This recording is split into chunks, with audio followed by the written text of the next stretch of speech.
nambe nambe nyama mewe o nyama neme nambe nyama mewe o nyama neme nambe nambe nyama mewe o nyama neme nyama mewe o nyama neme nambe nambe nyama neme nambe nambe nyama mewe o nyama neme nambe nambe nyama mewe o nyama neme nambe nambe nyama neme nambe nambe nyama neme nambe nambe nyama neme nambe ojari nyama mewe o nyama neme nambe nambe nyama mewe o nyama ile ageme o ageme na nuza ile ageme na nuza ile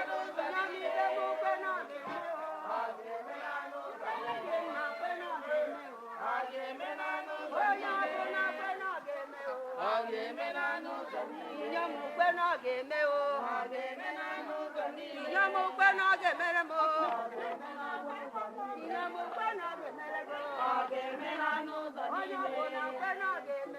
ageme na nuza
agaghị eme asị na ọ bụrụ na onye nke a ka ọ chọrọ na ọ ka ma arụkwa ụra aba asaa anyị achọghị ihe dị agọ nta ịma ga-ele ma onye ọhụ ikweme gbara ụkwụ ụgwọ bịa n'ebe a ma ọ ga-akwụkwọ ya ka ọ wee onye ọdọ ọ bụ na ọyị o ị ga-akọnfem na ọyị o anyị agawa n'ihu to arụ mma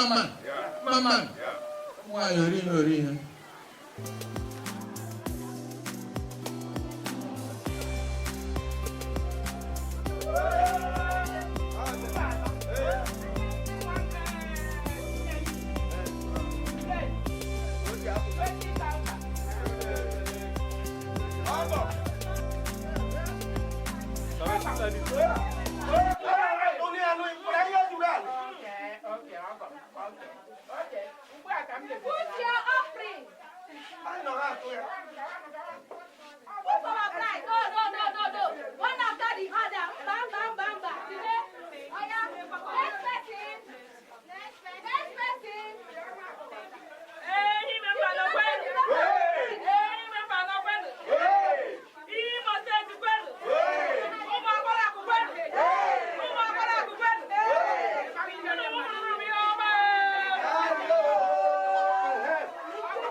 In fact, remember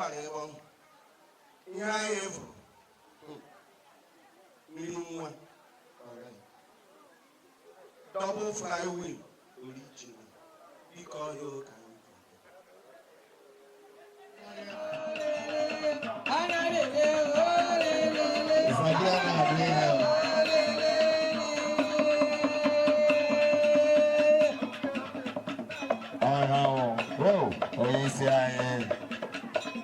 The money making machine.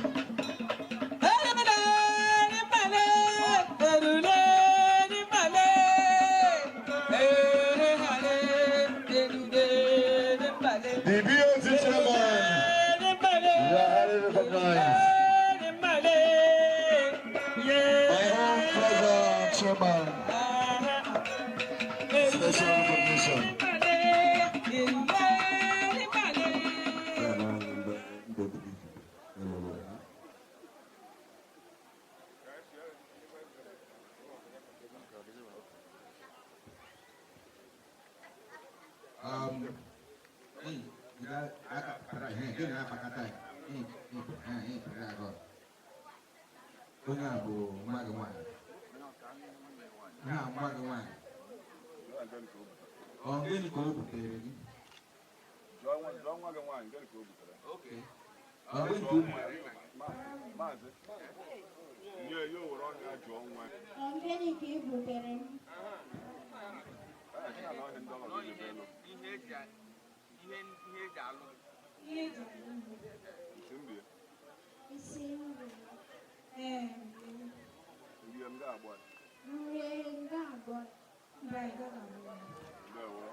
You are looking back better than English. God bless you.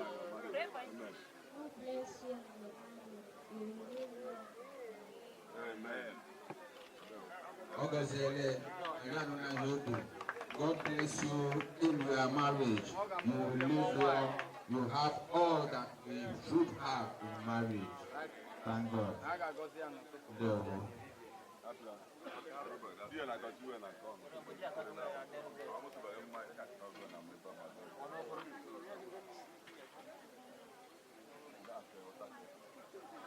Onye kwere abana nke ebe ahụ.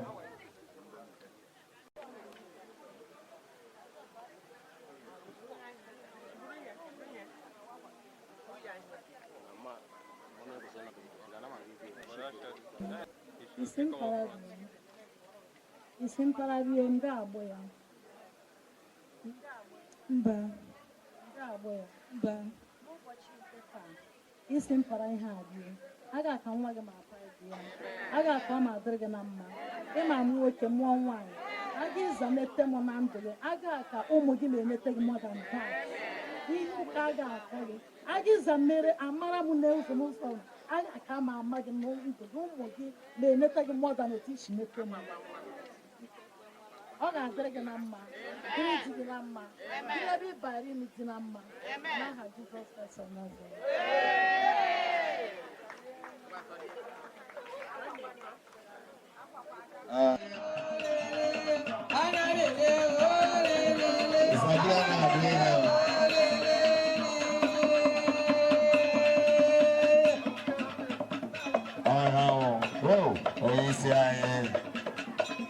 The money making machine.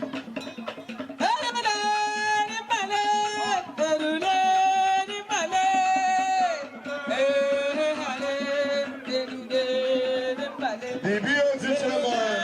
You are highly recognized.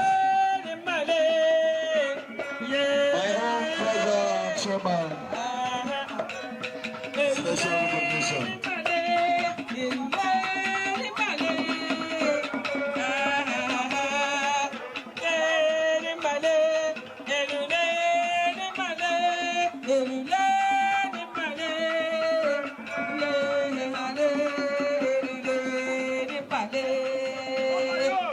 My money making money. I see. My money making machine.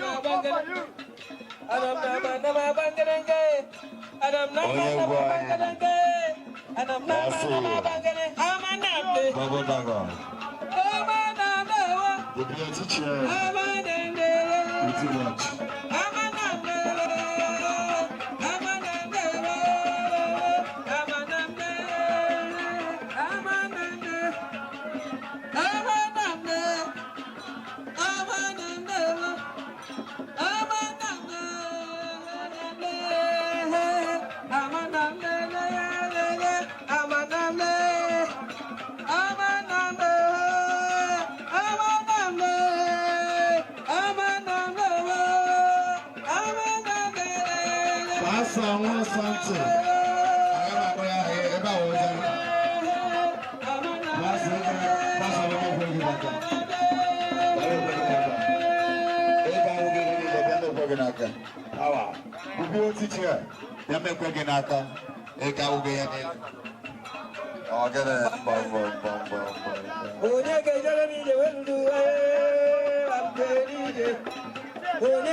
Someone something.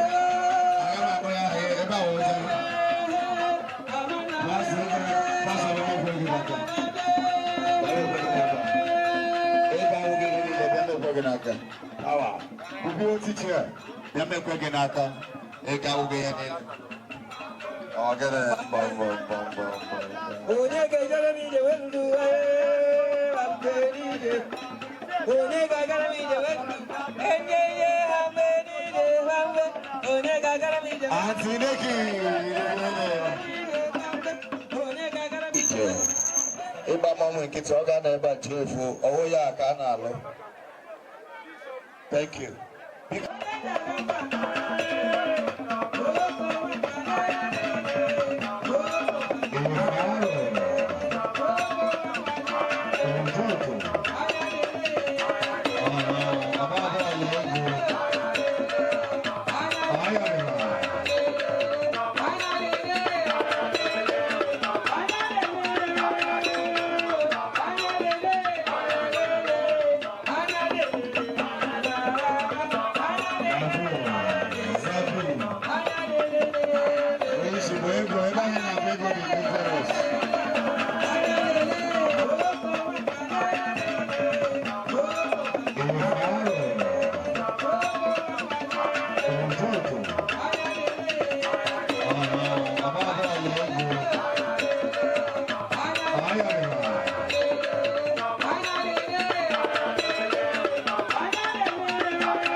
atọ ụtọ ukwuu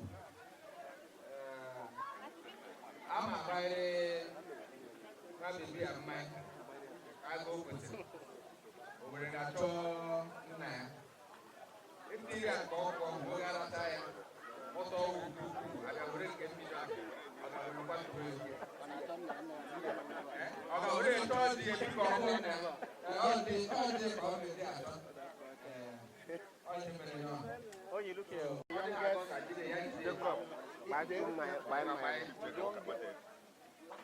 What's your name?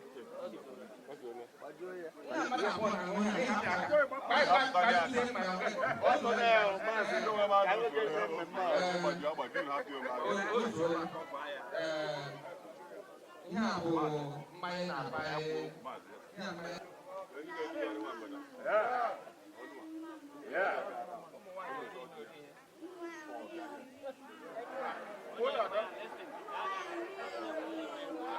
Yeah, Mazi wa dọkọ. Banana ya, ada mbaya. Ina ya mbaya. Gazo uri ma ada ugbu a. Ga-ewuwe chọwa dị. Ọ dị nchọta ya.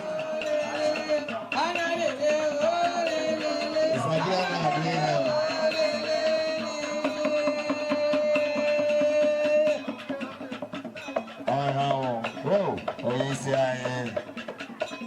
The money making machine.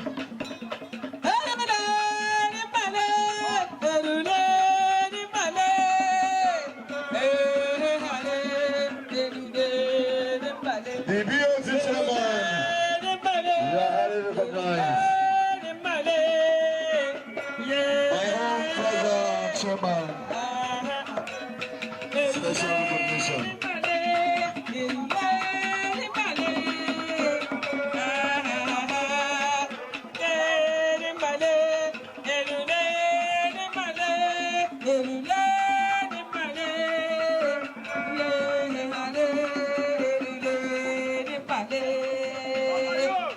My money making money. I see. My money making machine.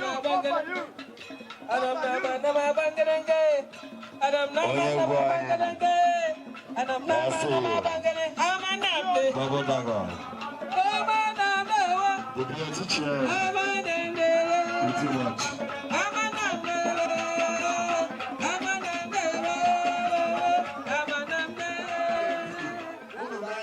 Video. I can show you Arochukwu my piece.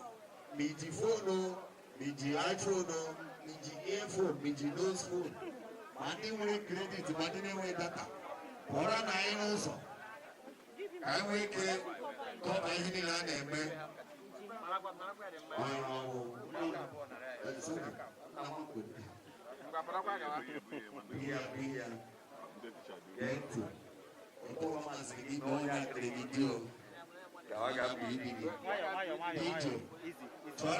Yeah, totally. Now get changing. Let's go. Italian idea now. Not the same people get big here. Dog I got to run up on. Before 11 o'clock, I got lost. Yes.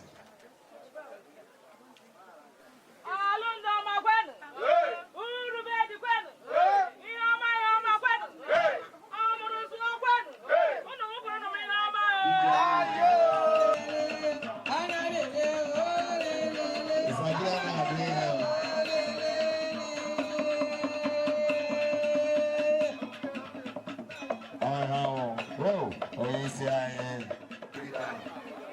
Hello, Tina. You could say you were still in.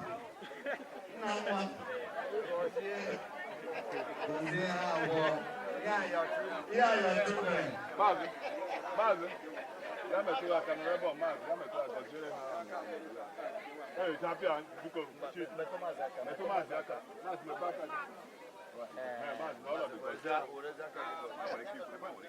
Hello? Ndị ahụ nọ n'ebe a, mma mmanụ. Mba nọ n'ebe a, mma mmanụ. Maazị anọ n'oge a, ọ ya onwe nyere m ikike. na mmezie ihe ya kwesịrị ime n'ikike ahụ o nyere m na-asị di na nwaanyị anọ n'ebe ugbu a bụ nwa ya na di ya Chineke ma gọzie ihe ma lụlụka ihe ma mụọ ụmụ nwoke na nwaanyị ụmụ ma azụ iyi nzuzi iyi azụzi ọgọ bụ ikwu atọ ka a gbupụ bụ na azụkwu igwe a na-azụ anyị ya tụka na n'aka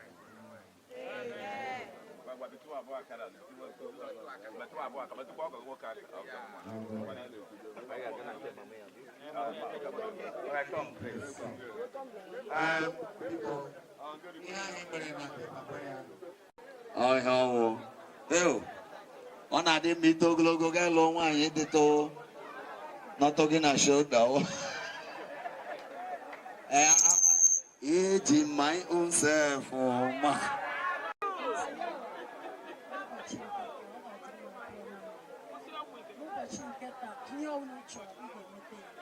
N'ụbọchị nke taa dịka ị bịara mepụ nwa ya ọ ga-adịrị gị na mma.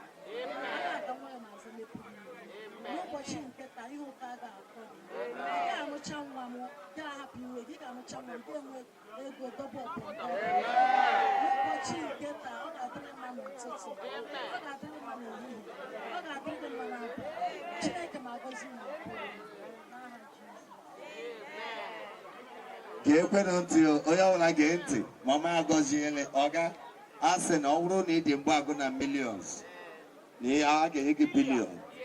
Ihe ọbụla ị na-eme bụ nke ọma ọ ga na-agazi onye isi ịma inwe ego too much bụkwasị gwụrụ ọgwụ ego ọ bụrụgodị na ị na-agba ọgwụ ego Jehova ga na-arọpụtara gị ndị ga na-egbu na vileji gị.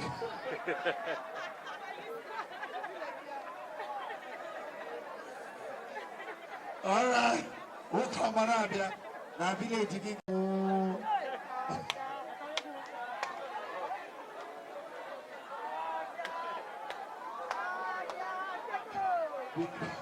Onye na-ege Sarabito! Ogege! Sarabito, ekwesị ịbịa ya today mana eji 3 points from here. Onye isi ọ ga-adịrị gị na mma.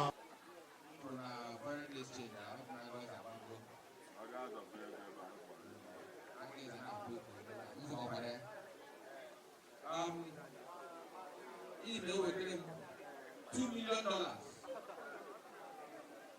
12 pounds, 12 shillings, no more, no less.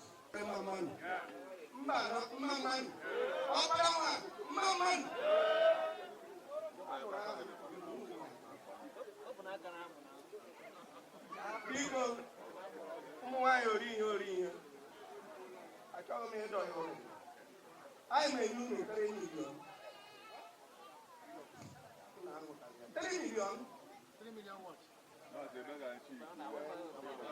3 million. 12 shillings.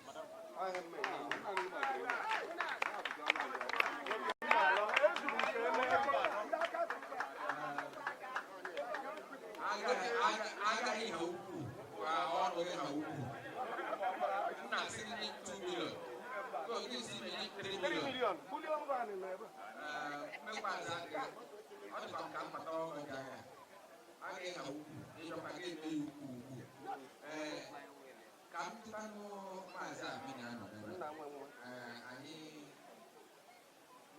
anyị kpahụ izu otu ọkpapụ maazị Amini anọ ebe a ọ dị ihe o kwuru ọha nọ ebe a ma n'ihe ọhụụ biko ọ gịnị ka o meji alụrụ gị nwa gị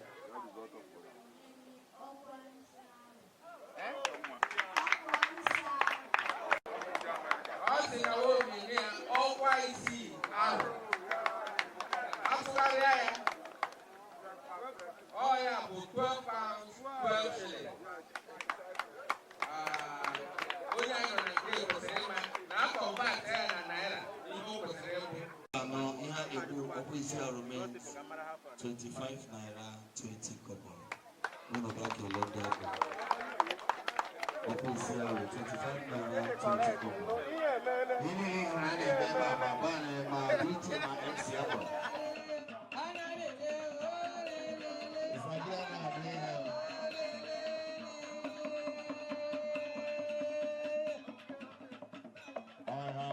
whoa, oh, you see,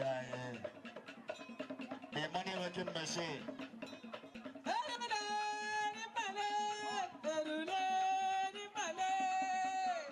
Oh, Alanya, only dog table canopy na empty. Can dog cable no, or the very important. The high name will be very important. Dog no. Makota, it would be an issue to Makota. Image room has a now for 9 months. I'm not even how many years ago I could do her hair. Oyola, I appreciate. I'm working in the put your hand here. You know they hear English. On my tea, I'm sorry, French. Mettez-vous ta main dans l'estomac. Tia, Oyola, I appreciate. Man, dog, me. What do I appreciate? Asaba. Oh, give me. Oh, get it. Oh, get it. I see you. See the man. God bless you. Oh, no. This is your money. Smile. Don't play. DJ, do not play. Oh, I'm not going to get up, man. No. Oh, you have no more appreciate. Men don't appreciate. We should be aside that. We don't care, sister. Yes, sister. We don't care, Papa. You.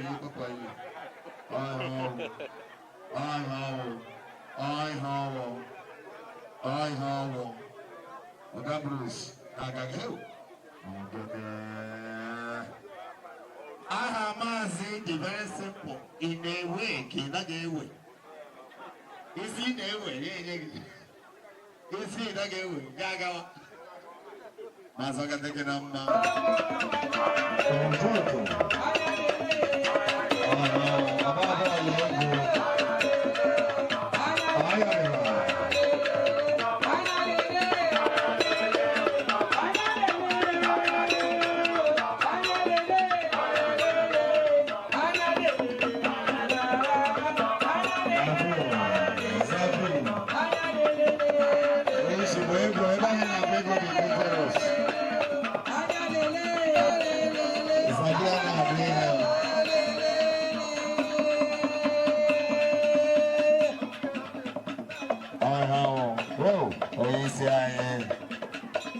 The money making machine.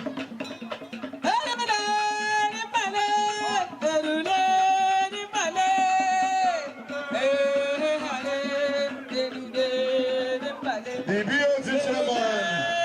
You are highly recognized. My own brother chairman. Special recognition.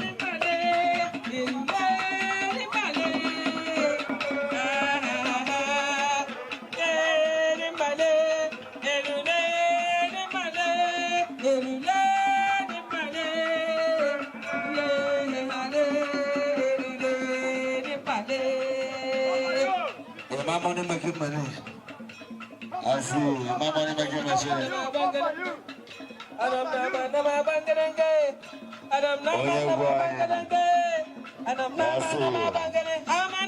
Bubble Daga. The beauty chair. Pretty much.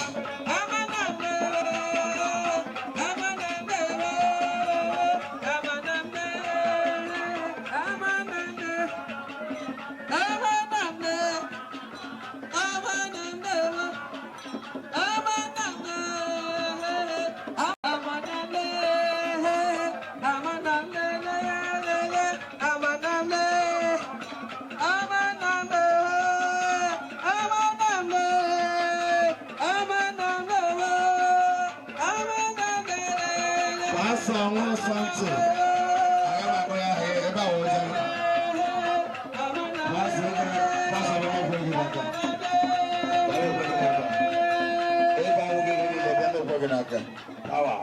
The teacher, they make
Once again, we are saying a very big thank you to everyone that came from far and near. Coming all the way, leaving your comforts to come and be with us, celebrating with us. Despite the distance, you all pulled through. God Almighty will bless you. For my beautiful family, the Ibe's family, I am so blessed to have a family like this. For my welcoming family, the Iwanasas, God will bless you all. For my loved ones, my friends, the Ujaris, everywhere, everyone that pulled through, that left their jobs, their businesses, everything, the comforts of their home, that God who sees the hearts of all men will bless you all greatly. He said, I will show mercy to whom I will show mercy to. He said, I, the Lord, shall make all things beautiful in my own time. To everyone who is in line for this miracle, God will come through for you. God will bring your own peace of mind. God will bring your own kind man. God will bring your own hard-working man. God will bring your loving and your caring man. A man who will not joke with you. A woman who will not joke with you. If you need a good man, God will give you. If you need a good woman, God will give you. God will perfect all that concerns each and every one that is in line for this miracle. I am super grateful. I pray on this day that happiness, joy, and rejoicing will never cease from your faces in the name of Jesus. As you've made this happen for me, God will make it happen for you. Pull crowds too on your own day. For safety, I say thank you, Jesus. For every beautiful thing on this day, 16th of November 2024, I am grateful. Myself, my hubby, we are grateful. We say thank you, thank you, thank you. We love you from our hearts. We love you and we pray that may the good Lord continue to bless you all. In Jesus' name, amen and amen and amen.